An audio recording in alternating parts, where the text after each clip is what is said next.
Hello, welcome to the Bear Den. Listeners may have heard my previous episode talking about the book Bear's Story, a story about a polar bear's recovery from life as a circus act, and its author, Elsa Poulsen, who was renowned for her work with bears and co-founded the Bear Care Group. It was during the pandemic years, when I was stuck at home, that I came across the Bear Care Group advertising for an opportunity to help with their social media channels. The Bear Care Group is all about sharing information, getting international bear carers together through workshops and conferences to share latest practices, research and learnings, among other things. I jumped at the chance and was taken on board, and from there on in I've helped with the social media channels and the organisation of conferences and workshops and joined the board of directors, something I still feel very lucky about to be a part of, and I just like to help do my bit. Today's guest in the first of a two-part chat is Jay Pratte. And as you'll hear, he has worked extensively not just with bears, but many animals over a 30-year career, and among other things, he is the president of the Bear Care Group. In this first part, we talk about Jay's background and how he got into animal care, and his commitment to making a difference for animals and people through advocacy, rescue efforts, and expert testimony in federal court. We hear about his work with all 8 extant bear species, including pandas at Zoo Atlanta and in China, and also the challenges of being a zoo director, with examples that I think people will actually weirdly recognise and empathise with, as well as the importance of positive reinforcement training in animal care, with Jay sharing examples of successful training with bears and other animals. We also explore the role of zoos and sanctuaries in conservation, with Jay emphasising the need for reputable facilities to lead by example and educate the public about wildlife and stewardship. I mean, that's before we even get to talking about the Bear Care Group, so we cover a lot. So, without further ado, there is a place in the remote northwoods of Minnesota, North America. It's located near the town of Orr, population approximately 300. Outside of this town is an area where normal rules are put to one side. It's a place where humans and wildlife meet. It's a special place, wholly unique and not without its controversies. This is the Vince Schutte Wildlife Sanctuary, run by the American Bear Association, ABA for short. The ABA is dedicated to promoting a better understanding of black bears and all wildlife through education, observation, and experience. I'm your host, Philip Stubley, and welcome to the Bear Den. Welcome, Jay. It's a great pleasure to have you here. Would you care to introduce yourself and just kind of tell us where you're speaking to us from? Hi, I'm Jay Pratte. I am currently now the founder and owner of Behavioral and Environmental Solutions, an LLC that is based here in central Illinois, where I live with my husband and our family of rescued dogs and cats. Oh, awesome. And I know that we've got a lot to cover, so I figured we'd start talking a bit about yourself, some kind of career highlights, and then we'll move on to stuff like about the Bear Care Group and Elsa. How does that sound? Excellent. Sounds great. Fantastic. You've worn many hats in your career, like I know you've been an animal keeper, zoo director, president of the Bear Care Group, expert witness, consultant. All of those things are true. Yeah. And I mean, is this a part of some grand design, or just kind of you made it all up as you were going along? Yes. So it's funny because I'm Canadian. I was born and raised in a very tiny little town in southern Alberta, Fort Macleod. Oh yeah, I'm aware of it. I always, you're aware of Fort Macleod? I'm impressed. Well, an hour and a half straight south of Calgary, just above the American border. Well, this is a bit off topic, but way back when I had a working holiday visa in Canada and I'd spent a ski season in Whistler and then wanted to do something else. So I was looking for places and then I picked Alberta and I ended up working at, did a summer season at Waterton Lakes National Park, right down on the border. Which, you throw a rock and you can hit Waterton Park from where I grew up. Yeah. Oh, wow. Yeah, I loved it there. And that's kind of where I actually, got exposed to seeing a lot of bears out and about, which kind of started the path I'm on a bit. But yeah. Excellent. Well, my path, I had no clue.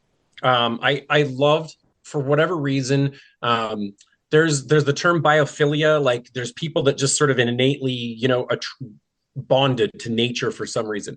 And even as a little kid, like I wanted to watch National Geographic. I was out poking along, in the river. If we went to the beach somewhere, I was playing in the tidal pools and looking for what was living there. And I was always fascinated by it. But when you're in rural southern Alberta, you are either a farmer or a veterinarian if you're going to work with animals. And so it wasn't really a career that I'd kind of thought of. We'd been to the Calgary Zoo once growing up. It was a couple hours away.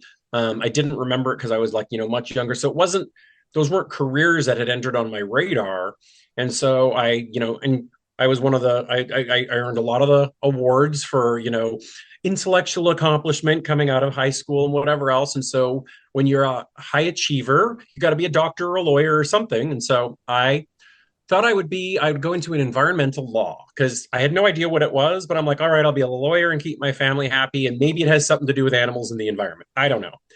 Went up to Edmonton, Alberta, and through a chain of just random events, I ended up volunteering and then very quickly working at.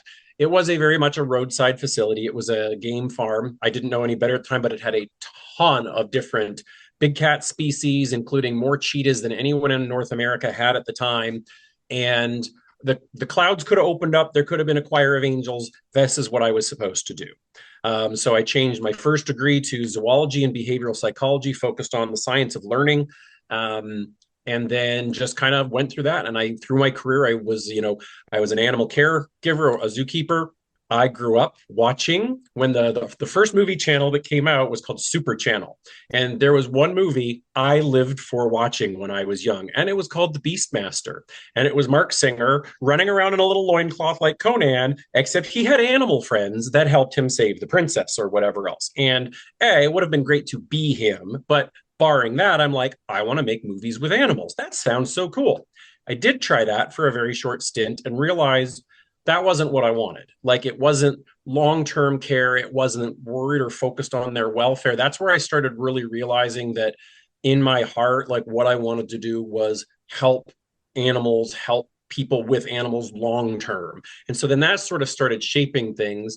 And while there was never intent, like, oh, this is what I'm going to do, it was always, I would learn as much as I could, finish my degree, take some classes, get some certifications, and realize like I was really kind of doing as much as I could at a specific level, like at a keeper, and then at a senior keeper level, and then at a supervisor level. And so each time there was a change, it was friends or something that was like recruiters coming after me saying, hey, have you thought about this curator position or whatever? So it was kind of a progression that occurred because of the foundation that I built. And then like life would just put opportunities in front of me where I'm like, okay, this is a time I can consider and I can do this. It was in design, staying within the zoo industry. I really did feel that, I was able to make a difference for animals on a day-to-day basis, help shape the next generation of, people that are going to be caring for them, conserving them, working to save them. And then on the side, it was actually Elsa that introduced me, Elsa Polson. She and I had met in Calgary when she was a senior keeper there, and I was baby keeper, and she was one of my mentors. And later on, when we reconnected after splitting up and doing our separate things for many years, just before she and I founded the Bear Care Group together because of a different type of conference, she had been working with advocacy groups like the PETA Foundation, HSUS, ALDF, and a lot of it was focused on Bearlow's story. Well, I'm sure we'll talk about, but rescuing the Suarez circus bears, which were all over the news at that time. And it opened a door and disabused me of any preconceived notions I had, because Elsa was a very strong personality with very strong opinions. And I respected her. And here she was working closely with groups that were kind of the antithesis of the zoo industry and doing a great job of it and building strong relationships. And as Elsa's health failed, and I also got to know these groups better, and I was able to take over some of Elsa's work at the end, it really got my foot in the door into advocacy and working with groups that I had never considered. And so that became not secondary. I did it as well as the zoo work, but it became really integral because there I was making a difference directly as well. We were saving animals. We were making a difference to legislation through some of the expert testimony in federal courts. Anybody that mired during the pandemic themselves in the couch and watched the Tiger King, I was integral and involved with each of those cases. Those were federal ESA cases.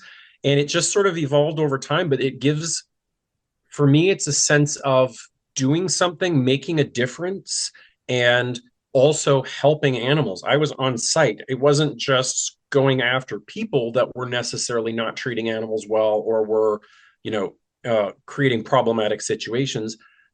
I met the animals. Like I saw the animals in these situations and we were able to get them out and rescue them. And now you can see them in sanctuaries or different places having completely different and improved lives. And that for me has really become the core of the decisions that, I make and what I want to be able to do is make those changes not only for animals, for people, for organizations, but hopefully inspire others, colleagues, professionals, or younger professionals, whether it's in the industry or out, to really say like, hey, this is a niche where we really need to help out. Like we need to be able to do something, and more people need to step up and be a voice for these animals. And so it's all my 30 plus years of experience just across the board helps, because it gives me the background to be able to make assessments, to make recommendations, to try to help and to try to make a difference as I kind of navigate these choices. And I feel like, like the Dukes of Hazzard, like, I'm going to end up wherever the wind takes me for whatever situation pops up, but I'm there to help the people and the animals as I can. It sounds kind of cheesy, but that's how it is. Oh, I mean, that's what it all boils down to at the end of the day. I mean, I don't think there's anything more rewarding than when you see an animal that's in pain, and then you then see that transformation when they kind of realize that they're safe, and then they can, you know, be themselves finally without that kind of fear of, being able to express themselves or having the opportunity or security to do that. And it's been interconnected. Like there's been really tremendous examples. Like, I mean, one of my Dade City Wild Things was one of the ESA Endangered Species Act cases I was on. And while they had gotten rid of, because of the pressure on them, interactions with cats and swimming with tiger cubs that had been pulled from their moms, because of the pressure from the ESA case, they switched to animals not protected. And so they had this little brown bear cub at one point that now they were doing interactions with that was just being poorly taken care of and tormented. And then years later, that same poor little cub, ended up at another place that we actually ended up investigating when they got rid of it. And eventually, you get to rescue that animal and that it's ended up at an accredited sanctuary somewhere. And not only can you take a breath of relief because you saw it when it was a baby struggling and suffering, and now it wasn't the best path for the animal, but now it's in an environment where it can thrive. Mm. And nobody can see that and not recognize what an impact that we have made for not only that animal but for the whole situation and surrounds that allows that to happen. Yeah, no, definitely. So when was it that you actually kind of first worked with bears? So I have worked with bears my entire career. I'm sure there's someone else out there, but I am one of the only people I know that has worked on taken care of all 8 extant bear species. That was I a got follow-up pandas question. when I was in Zoo Atlanta, and then I got to go to China to work with them there. I've been invited because of my training background. But even at the Al Oming's Polar Park, used to be the Alberta Game Farm. It was infamous back in the late 50s and 60s when he opened it. But we had bears, large grizzly bears there. They were actually supposedly some of the last 2 individuals of a subspecies known as the Swan Hills grizzly. And then even when I was working film industry briefly, almost every zoo I've worked at has either had bears or has gotten bears, or I've worked with and collaborated another facility that actually has them. So they have been from the start of my career all the way, through to now as, co-founder and president of the Bear Care Group. They've really, and they weren't a species. I've been a big cat guy. I love the big cats. Started off as tigers. Growing up, there's a poster of a tiger on one wall and a poster of Linda Carter as Wonder Woman on the other. Do with that what you will. But I always loved bears. I always worked really well with them, and working with Elsa, they kind of grew even more on me. And then I realized that kind of my approach to how I work with wildlife and management works really well with bears. I don't work great with some species because I'm big and loud and bold and I move a lot, and that birds and I don't always get along. Bears are great. Big cats. And it just happened over time. It wasn't a design to work with all 8 species of bears. I did. And I enjoyed it and I loved them. I missed them a lot. The 2 pandas I spent most of my time with, Yang Yang and Lun Lun, they're back actually in China now at the Chengdu base. But I think about them a lot, even though they were one of the more frustrating species I've ever cared for. They had so much personality, and I just loved them so much that they were an integral part and a shaping part of my career. So Mm. always Oh, been bears.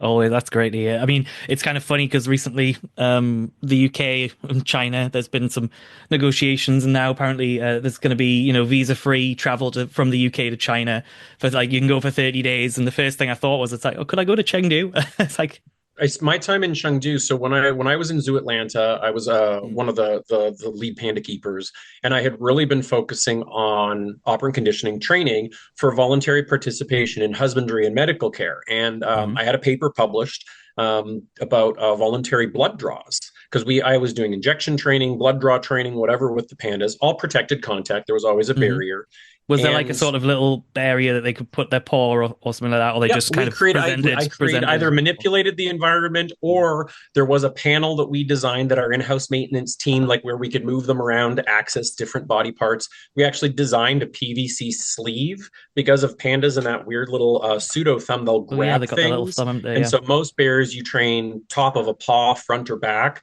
But with the pandas, we actually like you would an orangutan. We actually had a sleeve where they would put their thing through, and we would go in through the vein on the forearm. Worked really well. At the time, like in Atlanta, collaborated very closely with the Chengdu base on for research. Dr. Rebecca Snyder was our leader at the time and was doing research at the base as well. We always had a Chinese colleague with us in Atlanta, and a couple of them had seen over time what I was doing and what we were able to do with our pandas as a team. And so I was actually invited to go to Chengdu for 5 weeks to teach them and show them, like, how I pull off the operant conditioning, how to go through the stages. Was actually one of the best experiences I ever had. And like they really do try at Chengdu to take away, training, enrichment practices that tend to be more Western focused, but really try to improve animal welfare in a way that I enjoyed. I haven't been there for years, but Chengdu was a great city to visit, and the panda base was a really, really good experience. And so, if you've not been, I recommend it. Okay, don't worry, it's on the list, the ever-growing list of places. Um, oh, that's amazing. And obviously, because like I remember, obviously, there was that IMAX film that came out a few years back. It was about pandas, and that was the one where I think they were trying to rehabilitate for release, but it wasn't going. Entertainingly, that released, I actually was invited to a science center in Florida to be the guest speaker to introduce that IMAX film and talk a little bit about pandas and my experiences. So yeah, I know exactly the film you're talking about. Well, there you go. It's a small world. Yeah. Yeah, pandas are one of those I haven't. I don't know too much about them because I haven't really worked with them.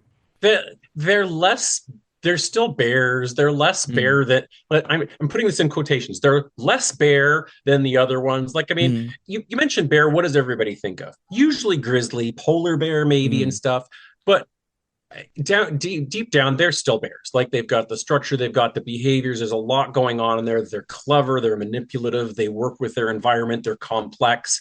They're cute, and they're kind of dumpy, and they just sit around eating bamboo, and you really underestimate them until all of a sudden you are reminded that they are a bear as they bite through, like, a 4-inch diameter piece of bamboo, or there's an incident where a tourist gets too close and they get grabbed, and all of a sudden you're like, oh yeah, that's a 300-pound bear right there. Yep, I remember. hmm Oh yeah. Well, actually, I mean, it's not every day I have someone who has been a zoo director, so I did have a few sort of questions on that. Go Since for it. well, since you actually just mentioned it, I was like, oh, about managing unexpected animal behavior or emergencies. I just want I wondered what you had to say on that.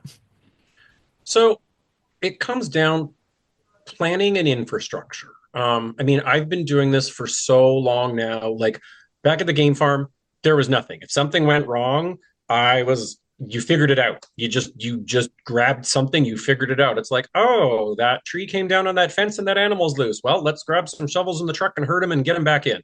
Like, now that is not modern animal care.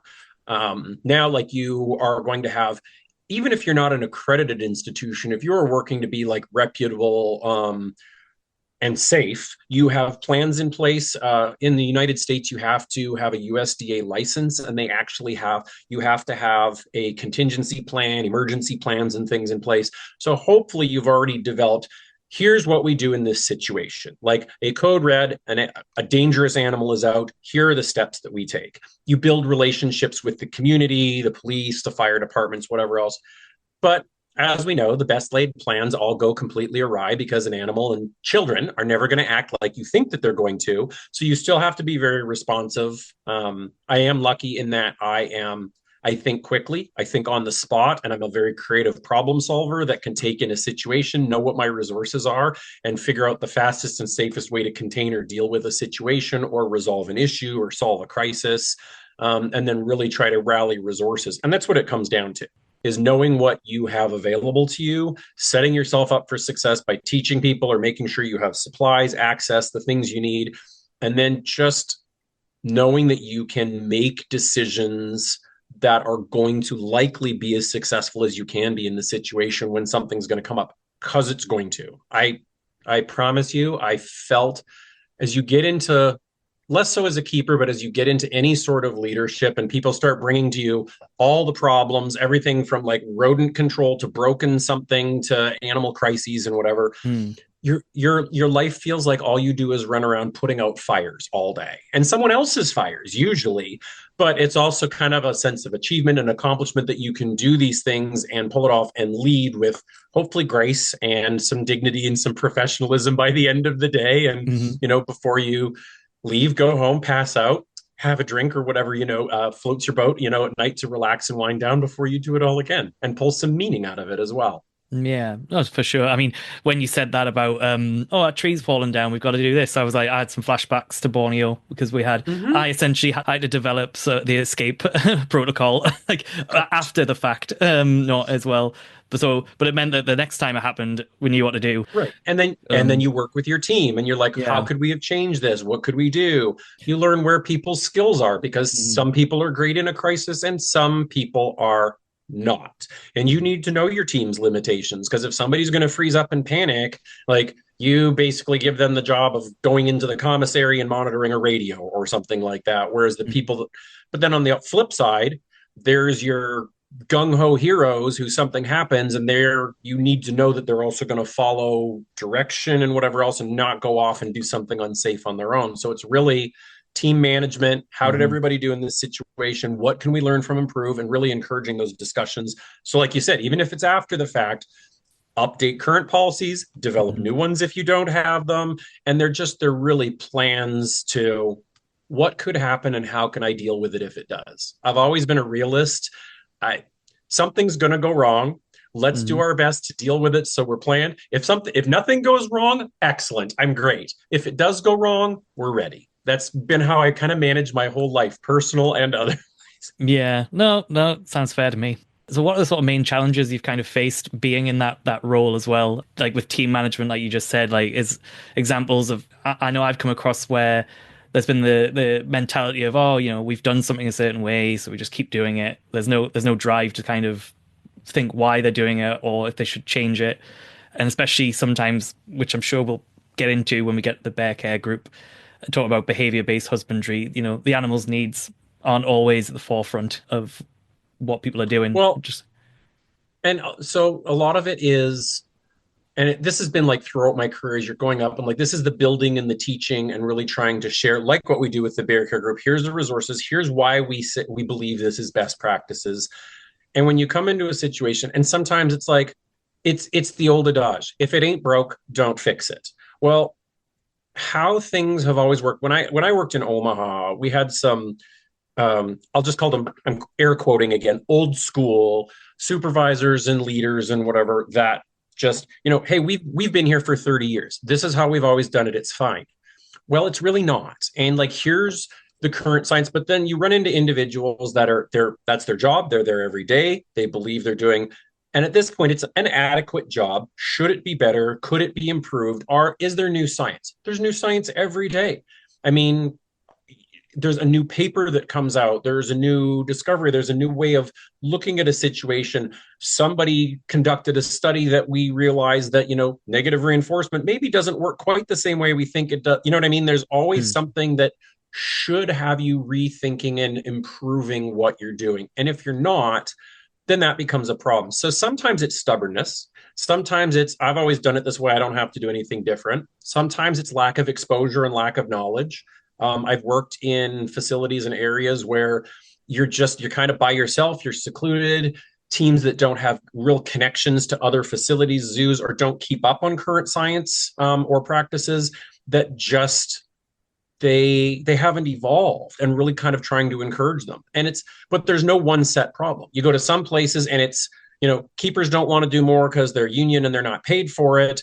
And then other times it's like, well, they want to do everything, and you get stubborn managers that maybe either have control issues or don't believe that they have the skills to do that, or don't, that's not the manager's goals and something. And so there's a lot of struggles through the American Association of Zookeepers. I've been with them for years. We've done behavioral husbandry training, bear care.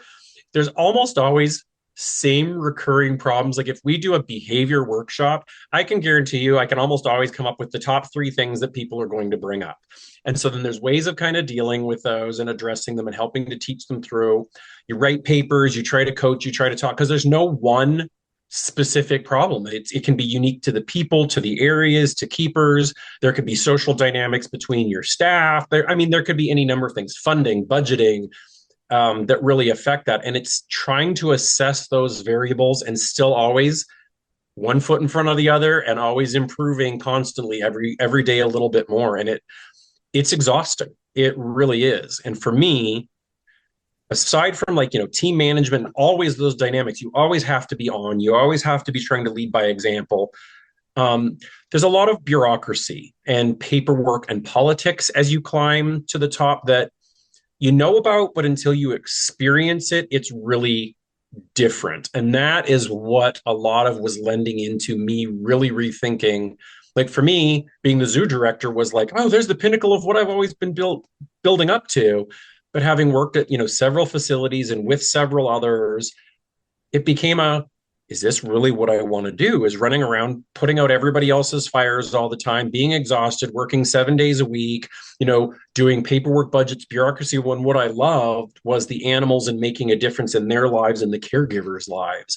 And so that was where I really started last year, rethinking with friends, family, and some colleagues about, how can I go about approaching this? Did more research on Elsa's history and sort of timeline. And that's where, all right, well, maybe consulting is an opportunity for me to go full time. Terrifying as it is, let's think about it, because the things that become core duties and responsibilities at that level of zoo management were incongruent with the things that I love most about what I have a passion for in this career.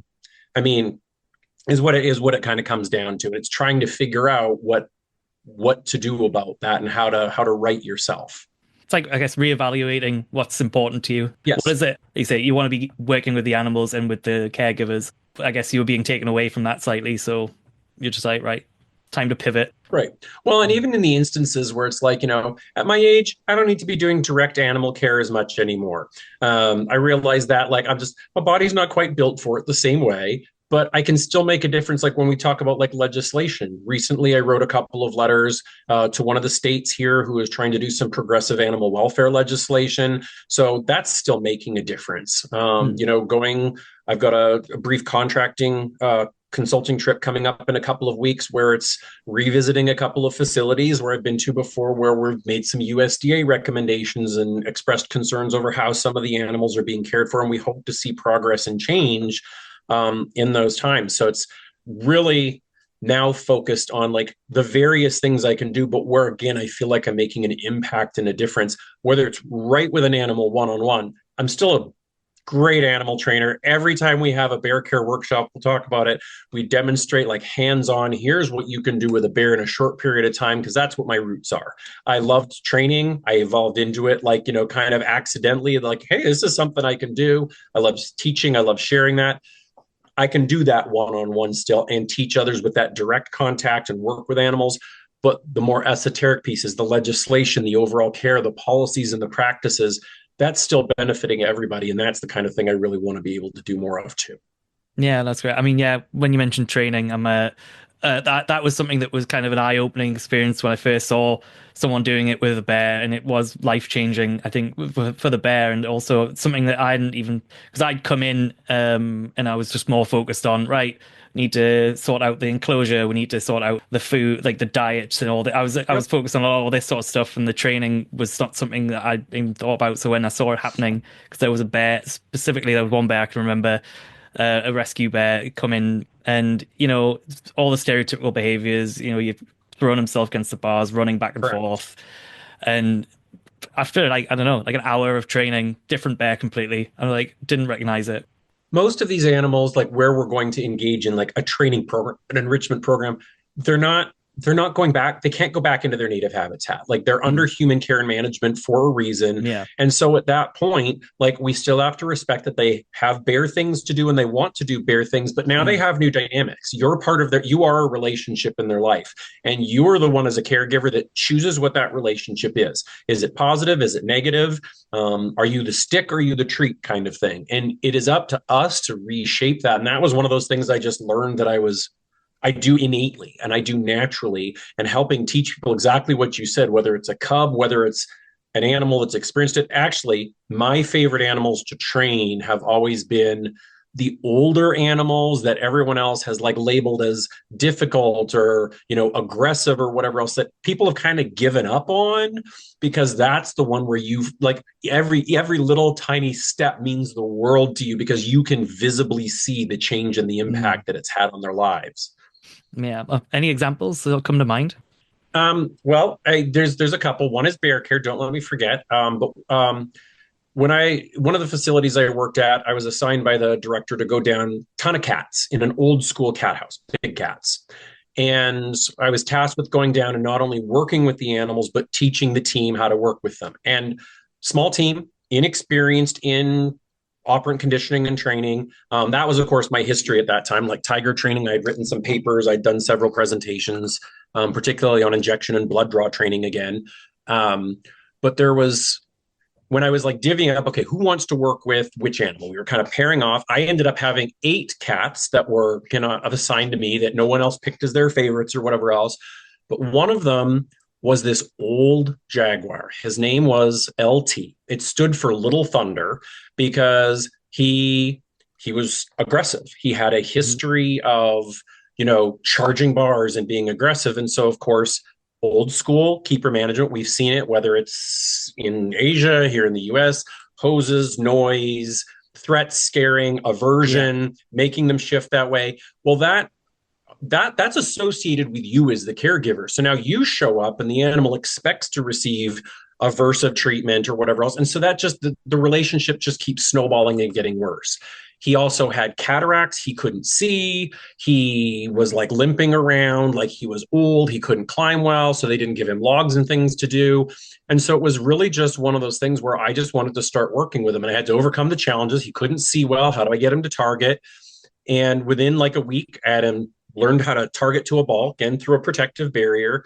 And when I got him to follow that up for the first time and his little old body climbed up the side, every one of his paws, his toes, the nail, because he had nothing to climb on because they were worried about his age, Hmm. had curved around Ooh. and had grown into the pad, and half of them were necrotic. So when we discovered that, the next day he had a veterinary procedure. They clipped it all out. Well, now I can pop him up for wound treatment to see how it's doing. We found out it wasn't actually cataracts, it was glaucoma. So he got actually put on a medication because of course, the eye pressure caused pain.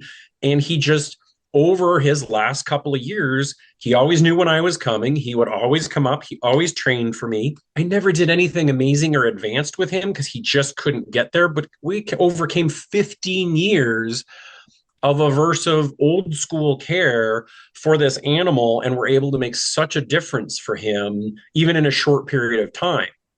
And one of the other examples, the bear care one. So when we go, we'll do international conferences, which we'll talk about, Hmm. where we invite speakers in. It's several days. We'll usually pair with a zoo and stuff. But when we do targeted workshops, like we've done in Vietnam with Animals Asia, Wildlife SOS in India, and in Romania, we went to, I don't remember the name of the zoo there, but we went to the zoo and I asked them to pick an animal. Well, obviously, I've never been to these facilities, and I asked them to pick a bear that they want to see us work with. And so I've never met this animal in my life, and so I gather up all the best things for whatever species of bear. And in this instance, it was a big, older male brown bear, and he had no name.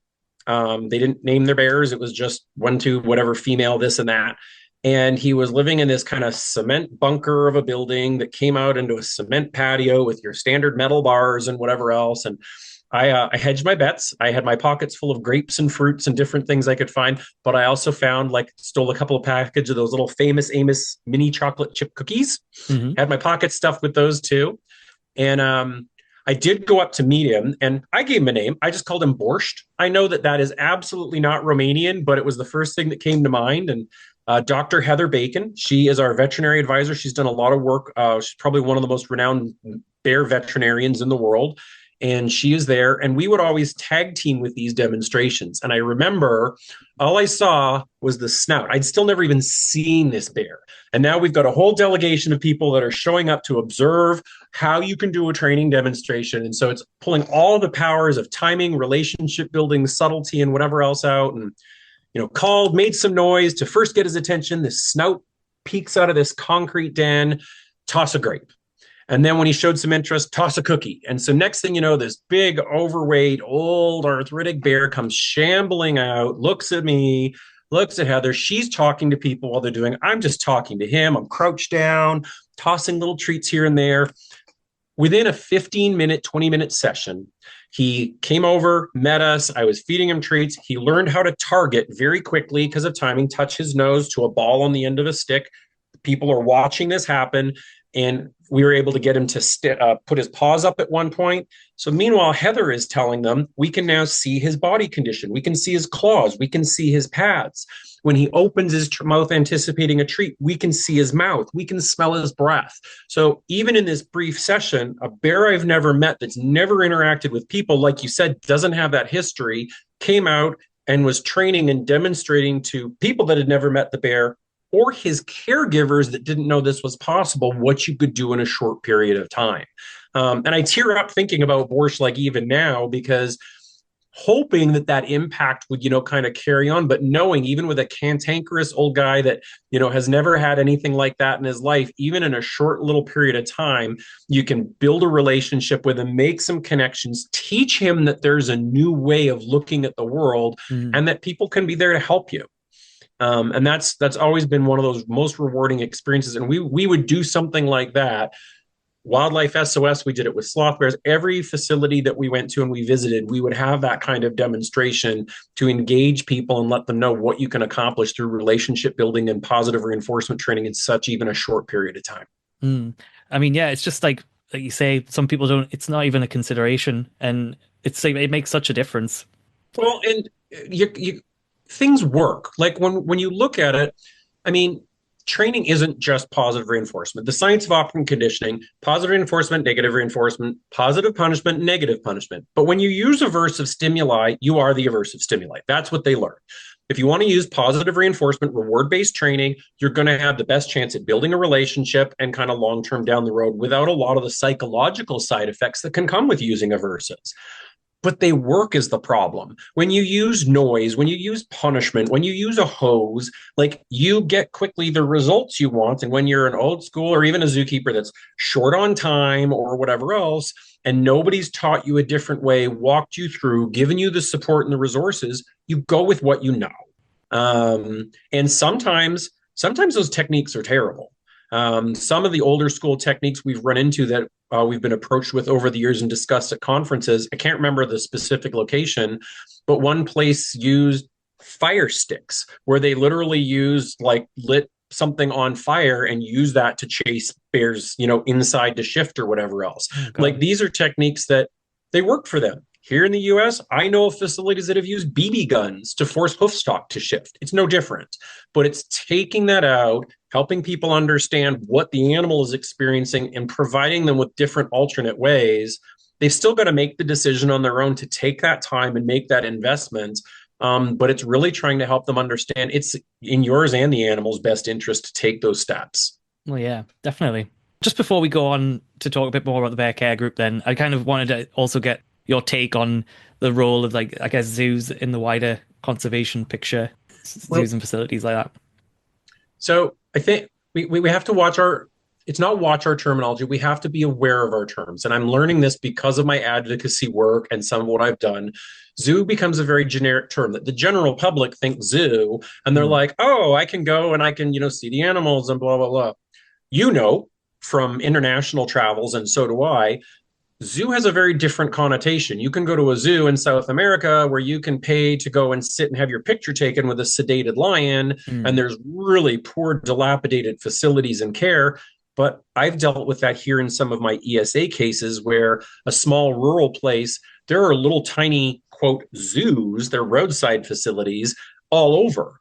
And then you compare that with places that are reputable or who have gone through the work to maintain professional standards to really make a difference for not only animal care, how their staff are treated and cared for, and then their impact on conservation and the world.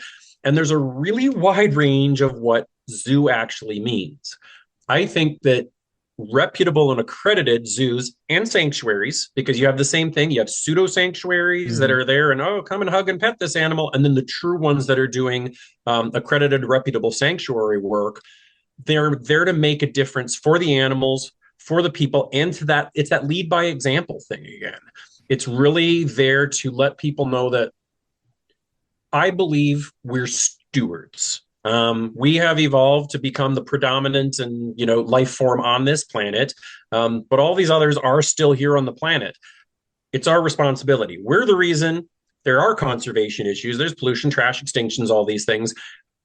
We have to do better where we can. And so for me, animal care under human management, whether that's under captive human management conditions like zoos and sanctuaries, or most reserves, out in the wild now. You go to Africa, most of those places are under human management now. They're hmm reserves, they're monitored, they're patrolled. So it's not the same thing, but it's still human care and management and recognizing that we have that responsibility. And I think for most people, the most accessible thing that they're going to find is a zoo. And hopefully through education, whether it's the Bear Care Group, groups like the Association of Zoos and Aquariums, AZA here in the United States, EAZA in Europe, WAZA globally, that really help understand like what our expectations should be for exotic animals that live under human care and wildlife under human care, and look at those. We still have failures. I think sometimes I would hope that, zoos around the world would step up and take more active roles. I'm a very open advocate. I've had some cases and written reports about the circuses that travel here in the United States. Elsa felt strongly about the Suarez circus bears, and I have done years of research with Ringling, with Shrine. More recently, it was the Carden Circus, really trying to go in, investigate, see the conditions that these animals are under, and then make advisements for what are best practices for what these animals should be experiencing now. And I really wish and I would hope that more accredited and reputable zoos and sanctuaries would step up and be part of that voice and process. But until that's the reality, it's going to be, again, those individuals that make a difference. But everybody knows, you say zoo, everybody has an idea of what that is in their head and is hopefully going to at least have had a favorable experience. And that's probably going to be their only contact with animals outside of the television in their lives. And so I think that they're really reputable zoos and aquariums and sanctuaries have an integral role in connecting people everywhere with wildlife and with nature and what their role and their impact, because every one of us, every choice we make every day can make a difference, even in a tiny way, and helping people understand that. That Mm. sounds super preachy, I know, but that's truly my belief in where I work from. No, like, you're preaching to the choir here, so it's all good. Speaking of that, let's talk a little bit about Elsa then, because obviously you've talked about how you first met and then ended up founding the Bear Care Group with her. I just kind of wanted you to talk about what her approach to animal welfare was, and kind of how it influenced yours. So when I first met Elsa, we worked together in Calgary years ago. I had just come back from the film industry because I realized that was not what I wanted to do. And I was on as a seasonal hire at the Calgary Zoo. She was one of my two mentors there, of the favorite people that I worked with. And at the time, she was actually working in the North America section, usually with either the polar bears, or she was over in the wilds with the grizzlies and the black bears. We actually had, goodness, I think 4 species of bear in Calgary at the time. Mm. And I just, Elsa was Elsa was Elsa. I really got along well with her. If you could both demonstrate and earn respect, you were great with Elsa. She was a tough cookie. She knew her stuff. She loved her bears. She did her homework. She did her research, and her dedication and passion were unrivaled. But when you get an individual like that, they can sometimes like alienate people like within that sort of workplace or environment. And But she was driven. Like there were reasons that, like, there were studies on polar bears and pacing happening while she was there. There were reasons while she was at another facility that they rescued the Suarez circus bears, and she was integral and involved with saving Berla and the others. And it's that drive and passion that not everybody appreciates. I experience this every day in my life as well. But for me, it was an instant bonding experience. And we got along very well earlier on. And then just my career took me down to the United States. There was just more opportunities, down here. Elsa had her career trajectory. And then several years back, 15 or 16 now, it was actually not Elsa. It was a different researcher that reached out to me and asked, they were going to be hosting a bear related conference, if I would come and talk about learning and operant conditioning with bears. And I did. And that's where I learned that Elsa was going to be there again. And we reconnected after several years. And we instantly hit it off. That conference was not a particular success, but we talked about it. And with a few other people that became our board, we realized there was a need. And then within 6 months, we had founded together the nonprofit group, the Bear Care Group. And so we started working very closely, even though we weren't at the same facility, and I was still working full-time in zoos. Elsa was consulting full-time at this point, and then dedicating a ton of time to the Bear Care Group. That's where we really started putting out the resources, hosting conferences. Most of them were in the West Coast to begin with. And then we had Banff. We finally got it over to New Jersey, and we really got a good core following. And it was a wide group of people. It was zookeepers, it was people at sanctuaries, it was researchers and biologists. It was really an amazing cross section of people that would come, even from different advocacy groups. And we've just worked over time to figure out kind of what the needs were. Elsa knew her stuff. She knew what she wanted to do. She knew bears. She knew behavior-based husbandry was kind of that concept she always worked from, and she would help everybody with that. She relied on a lot of us to bring in other pieces, improved science. Like she focused on me for training and for welfare. She knew enrichment, she knew training, she knew the benefits of those, but she would just focus on schedules, planning what those bears needed. And she had all those key sayings that were just so poignant that affect all of us and still do today. She would talk to her bears and who are you and what can I do for you? Bears just need, quote, stuff, so that they can do bear things. And it was just her whole approach to it. And she was unwavering in her dedication. And again, fiercely protective of bears in a way that not necessarily everybody understood or, always got along with. But you could never deny her drive and her dedication. And she imparted that to all of us. We created a really strong team. And then it was actually when we were trying to plan, we had been trying to go to Vietnam, and we were going to work with the Animals Asia team, and Elsa wasn't able to join us. That was when she was first diagnosed, and she had let us know with advanced breast cancer. And it was a surprise to her, and it advanced very quickly. We ended up losing Elsa several months after that. So from beginning to end, it was a shock for all of us. And I think for everybody in the bear world and the Bear Care Group for sure. And so we had to completely restructure the Bear Care Group, how we interacted with one another, because Elsa was the hub of our wheel. As co-founder, I ended up taking over president. I've been in that role ever since. And we've really worked hard to maintain Elsa's foundational ideals and approach to how we help bears and bear caregivers around the world.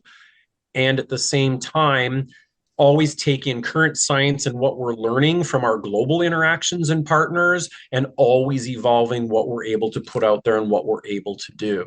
And so her legacy is still actually lives on. I miss her regularly. I talk to her almost every day. And when she was, really having some challenges at the end, and we were figuring out, she was helping figure out what the transition would be. It was still inspirational to everybody. And even at conferences years later, we'll put up a photo or whatever else. And all of us that knew her even you can hear it in my voice now, can't help but become emotional because of the formative impact she had on all of us. Not only was she there early on for me when I was a baby keeper in my career, but she was really foundational in helping me, again, overcome preconceived notions for who I could work with, the difference that I could make that, zoos and maybe aquariums weren't doing, and how we could actually go about that. And that unwavering dedication that everybody knew her as the hero or the mother of bears everywhere. And it was actually my LLC. I actually remade here, in Illinois, Behavioral and Environmental Solutions. That was Elsa's original, her organization that she worked with when she was specifically consulting for people. And I wanted to honor her. And I also wanted to make sure that anybody, as we work with the Bear Care Group and others, that people understand that those are still the foundational principles of relationship building, passion, stewardship, advocacy, but just being there for bears and people. For me, it's animals and people. I'll do big cats in a wider range, but those core ethics, morals, and goals are all still there. We still talk about them every day. As you know, in the Bear Care Group, they're part of what we do and what we're always forging forward, and they're an integral facet of my life and how I perceive the world as well. Yeah. No, I mean, I wish I could have met her. I mean, she sounds amazing. But I know, obviously, Bear Care Group's her legacy, and one of the things I really like about the Bear Care Group is the fact that, obviously, the sharing information and collaboration is kind of a key cornerstone of it. And correct, it's also non-partisan, so yes, people from all fields, disciplines can come together, share knowledge, and as you say, the board's made up of experts and research, husbandry, veterinary, and around the world. And it's me. Not just we're all from here in the US. Me, we have people from around the world, and we work with organizations from around the world because that's what it is. That's what we need to do. And we really, you can be from the top accredited facility. You can be from some roadside place that is just trying to do better. You could be a circus bear trainer that's coming in to try and learn. We're going to be here for you. We're not going to judge. We're just going to tell you what we know, why we believe this works, and give you all the resources to succeed. We'll leave it there for now. Thank you for listening, and I hope it's whet your appetite for more. I realised after this chat that I have actually seen Beastmaster, not the first one, but Beastmaster 2. I did have it on an old VHS from Blockbuster. Remember them? But in the meantime, in the next episode, we'll hear more about Jay, Elsa Poulsen, and the Bear Care Group, dogs, and dancing sparrows. See you then.